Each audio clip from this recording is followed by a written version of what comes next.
Even before it had undergone 20 years of practical testing, the secret was passed on to more than 100,000 men and women who have used it for their personal benefit, as Mr. Carnegie planned that they should. Some have made fortunes with it.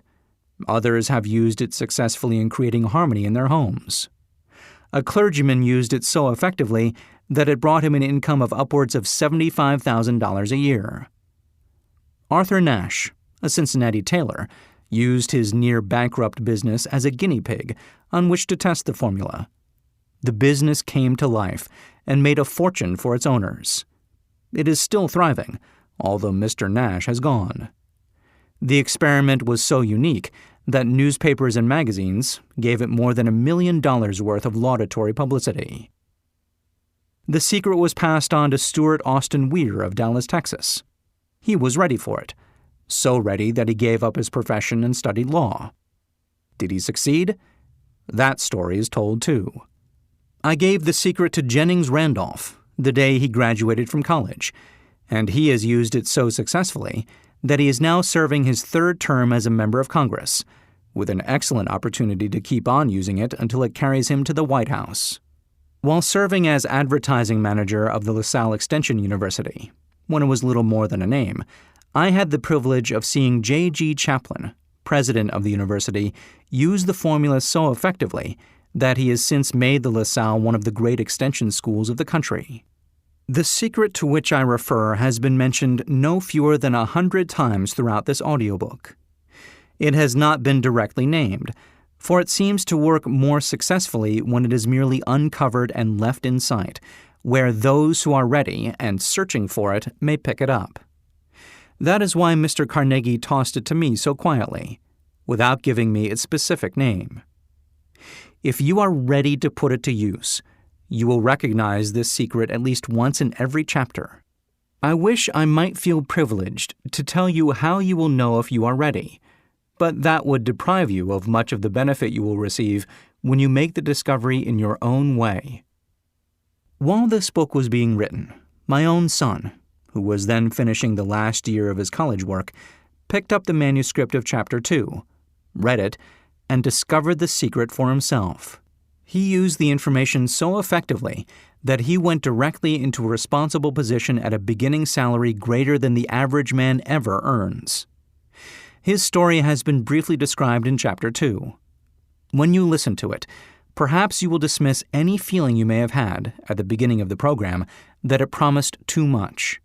And 2, if you have ever been discouraged, if you have had difficulties to surmount, which took the very soul out of you, if you have tried and failed, if you were ever handicapped by illness or physical affliction, this story of my son's discovery and use of the Carnegie formula may prove to be the oasis in the desert of lost hope for which you have been searching. This secret was extensively used by President Woodrow Wilson during the World War. It was passed on to every soldier who fought in the war, carefully wrapped in the training received before going to the front. President Wilson told me it was a strong factor in raising the funds needed for the war. More than 20 years ago, Honorable Manuel L. Quezon, then resident commissioner of the Philippine Islands, was inspired by the secret to gain freedom for his people. He has gained freedom for the Philippines and is the first president of the Free State. A peculiar thing about this secret is that those who once acquire it and use it find themselves literally swept on to success with but little effort, and they never again submit to failure. If you doubt this, study the names of those who have used it, wherever they have been mentioned, check their records for yourself, and be convinced. There is no such thing as something for nothing. The secret to which I refer cannot be had without a price, although the price is far less than its value. It cannot be had at any price by those who are not intentionally searching for it. It cannot be given away, it cannot be purchased for money, for the reason that it comes in 2 parts. One part is already in possession of those who are ready for it. The secret serves equally well all who are ready for it. Education has nothing to do with it. Long before I was born, the secret had found its way into the possession of Thomas A. Edison, and he used it so intelligently that he became the world's leading inventor, although he had but 3 months of schooling. The secret was passed on to a business associate of Mr. Edison. He used it so effectively that although he was then making only $12,000 a year, he accumulated a great fortune and retired from active business while still a young man. You will find his story at the beginning of the first chapter.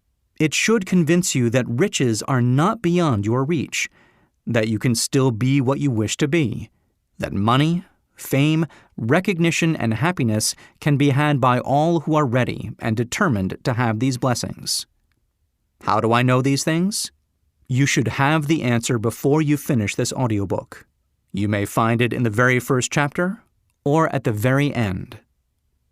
While I was performing the 20-year task of research, which I had undertaken at Mr. Carnegie's request, I analyzed hundreds of well-known men, many of whom admitted that they had accumulated their vast fortunes through the aid of the Carnegie secret.